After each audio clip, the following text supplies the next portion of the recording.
What's up, Mythgardians? Cool Cat here with another Mythgard deck. Today I'm going to be covering the red-green deck that I had used in the Mythgard Open. This deck is essentially just a deck that I grabbed from NKL when the expansion initially dropped, except the only difference is when Historian was nerfed, Vampire Historian, I swapped for a Melpomene Muse.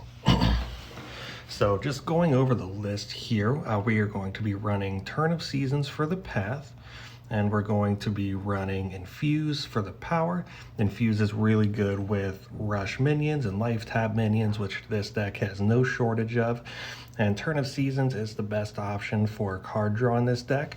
We're typically not going to be trading too much with our bodies.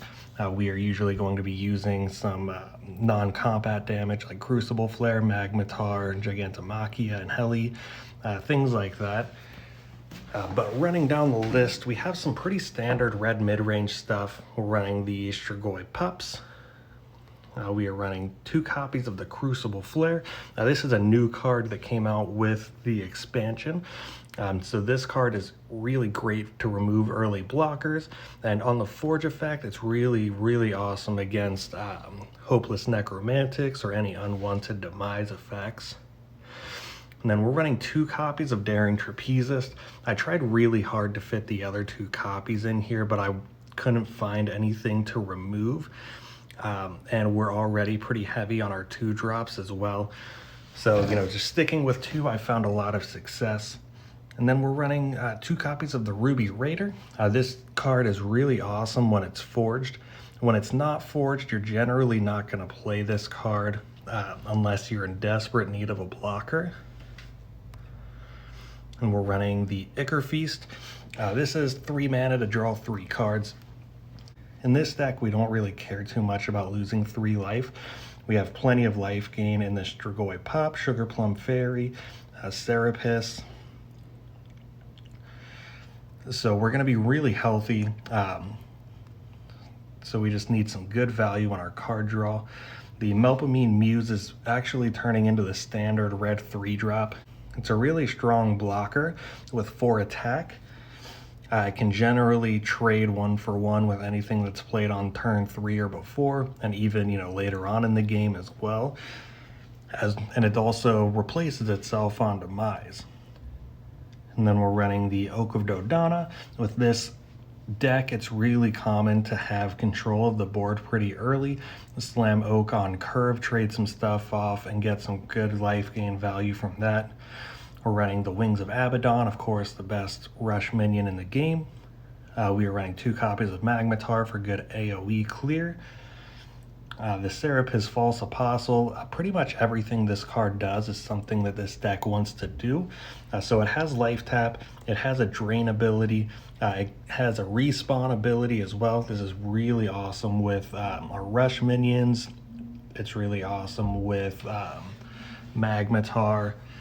And also losing half of your life to draw 4 cards is a lot stronger than I had initially anticipated.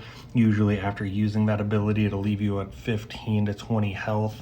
And then you also just draw 4 cards without spending any mana, without spending any resources in your hand at all. And then we're running the Gigantomachia, really good fatty clear, and the 7-ring Ritual. And for the green side, we're running 3 copies of Anheli. The nerf on this card didn't hurt the deck very much. I've still found a lot of success. And then we're running the full suite of the K9 Handler. When forged, this card is great. It replaces itself. You can usually just chain these together to make pretty much just a wall between any offense that the opponent is trying to set up. We're running 4 copies of Raid the Tomb, one of the best card draws in the game. And then we're running Sugar Plum Fairy. This card is one of my favorite 2-drops, probably my favorite card in general. It's really fun to play. The agile ability lets you pretty much sustain really strongly in the early game. If you drop this on curve, it's really easy to protect as well since it has a lurker. And then we're going to jump up to 5 mana and show off our Volkov Heavy. This card is essentially there so that when you play your last canine handler, it has something to pull.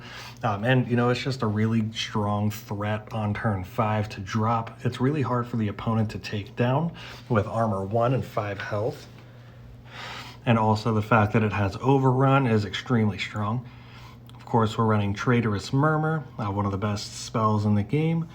We're running Short Stag, you know, to bring back something like your Iku Turso, your Wings of Abaddon, Serapis, whatever you need in the situation. And then we are also running my favorite dual color card, Faded Firebird.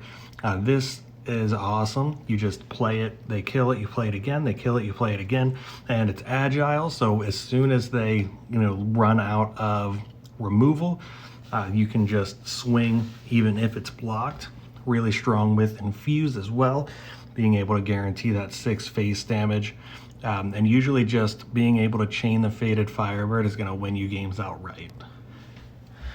So that is about it for the deck. Let's go ahead and hop into some replays and see how it plays out. Alright, so first up we are against Madoka.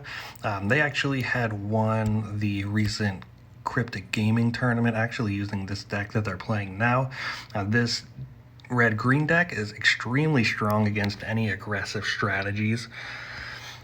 So turn 1, I'm going to burn the Crucible Flare to get that forged. Real quick, if you're playing a 1-drop on turn 1, if you're dropping that Strigoi Pup, with this deck, you're generally going to want to drop it lane 2, or you're going to want to drop it on lane 6. Now this is because this leaves an opening for your Sugar Plum Fairy to go either in lane 1 or in lane 7, so that you can get the Lurker to let the Strigoi Pup protect it, and you know, you'll also be able to swing it in on your next turn. So it looks like Madoka has a very strong hand. They're going to go ahead and just trade out the Wailing Yokai here, which I'm just going to use my Trapezist to protect my pup, which also protects my life gain. I know now that he's playing a burn deck, so I'm going to want to get as much life gain as possible here. And he drops the Necro to bring back the Wailing Yokai. But I do pull the Sugar Plum Fairy, so I'm just going to go ahead and kill off my pup, switch over to the left side, play the Sugar Plum Fairy in lane 1, play my Strigoi Pup in lane 2 as a protector, and just kind of ignore that Necro for the foreseeable future. But unfortunately, he does have the double Racer and Shadows to take out both of my things, which isn't the worst thing in the world because now they don't have any cards in their hand and nothing to play. So I'm going to go ahead and take this opportunity to drop the Oak of Dodana, which is going to allow me to get some real pressure. He pulls the Racer and Shadow, which allows him to kill my Oak of Dodana with the Slayer effect from the disc. So I'm just going to go ahead and drop my Faded Firebird and just really start the value recursion here with that. They're going to play the Coxinga, which allows me to play the Anheli. I guess this was pre-nerf. So I just Anheli the Coxinga away. Madoka is quickly running out of resources. They do have the Forged Canine Handler, so they're able to build a slight wall around me, but they decide to go over to the right with the Necro to hopefully push some damage in. So I'm going to Crucible Flare on the Necro, which allows me to get rid of it without triggering the Demise effect since it was forged. And I'm just going to slowly build a wall of Canine Handlers and swing 5 damage to face with my Faded Firebird. So they drop their last Canine Handler, which pulls them a 9-tailed Vixen. They burn that. They decide that they really need to block off my Faded Firebird. So they play the Hotel Barkeep, giving them a free ramen, which allows them to flip their disc twice, only getting value. But right here is a really nice spot for my Magmatar, so I go ahead and drop that, and then swing a bunch of damage face. I don't want to burn anything because I do want to play either the Serapis or the Daring Trapezist, depending on the situation on the next turn. And it looks like we have lethal on board here, and Madoka forfeits, and we are left at 3 health. So that deck is really good at burning you down, but the red-green deck is super strong when it comes to life gain. So that's really good for any aggressive opponents. We're able to out-heal their aggressive damage. Alright, and in this next game we're up against Harpy. I don't know how to say that exactly, but they are on some yellow-blue enchantment deck. I don't have my 1-drop this time, so I'm just going to go ahead and forge my Canine Handler and pass. They burn the effigy, and then they played the effigy, so I know that there's not going to be too much risk when it comes to dropping this Sugar Plum Fairy over in lane 7. And they continue burning yellow. They drop the Yahui. Yahui is typically going to be pretty scary for our deck, but I have the perfect answer in hand with the Crucible Flare. I'm going to go ahead and take it down and swing for face with my Sugar Plum Fairy, getting that life gain online. And they start the snakes. Snakes can be pretty annoying, but thankfully we have a bunch of agile and overrun minions in our deck. So I'm going to burn the Canine Handler, the reason that I burn the Canine Handler there is because when I play this Canine Handler, it's going to pull another one out. So, I get essentially a free burn, and then the armor allows the snakes to just kind of run into it and not really get too much done. They decide to drop the Braggy, but they are on winter, so it's a really easy trade for me. Just throw in my 2 Canine Handlers. That's definitely a trade that I'll take. And then I'll drop my 3rd Canine Handler right there. And then draw some cards with the Raid the Tombs and swing to face with my Sugar Plum Fairy. Since I drew this Strigoi Pup, I'm going to go over to the uncontested side of the board and play that over in lane 1. Kind of spread out my threats a little bit. And so they have another Serpent's Den that they're going to use to contest my Strigoi Pup, which is kind of annoying, but it's not the worst thing in the world. I'm going to drop my Volkov Heavy. It's really strong against snakes because it has armor 1, so it doesn't take damage. And it also has overrun, so it just deals 4 damage to face every swing.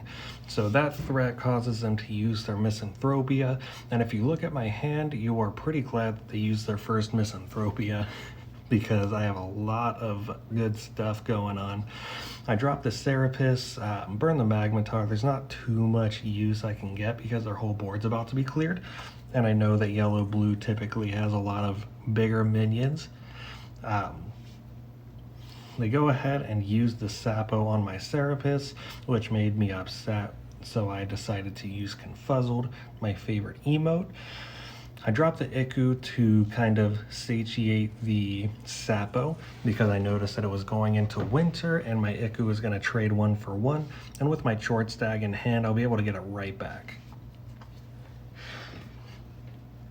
So I do just that. I trade that 1 for 1. I drop the Short Stag in front of the Snake Den and get my Iku back into my hand. Overrun is extremely strong against these yellow-blue snakes in a lane type decks. They draw some cards, they put a card back, and essentially they're just trying to get a lot of value out of their snakes. But they can't really do that because I have a lot of overrun damage. So I'm going to play my Iku in front of this Serpent's Den because if I do this, then they're not going to be able to move the snake off, and I get 8 damage to their face for free. They play the Bob Banzai, trying to burn down my Ikuturso, which isn't going to be very effective since it has 9 health. And then I just drop some card draw onto the board. There's not too much I can do with my other cards in hand.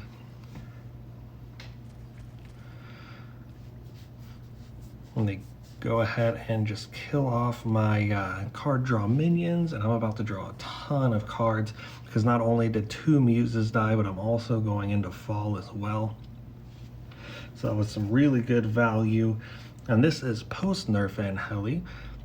So I'm going to use this Ruby Raider to clear most of their board. I'm not too worried about burning here. I'm already at 8 mana. I have a really good gem spread, and they drop a lot of big stuff here on this turn.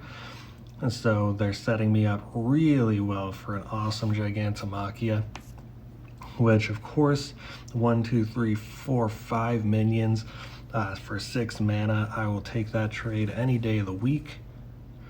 Play the Trapezist to take out the snake so that I can hit face with my Ruby Raider, clearing the other snake.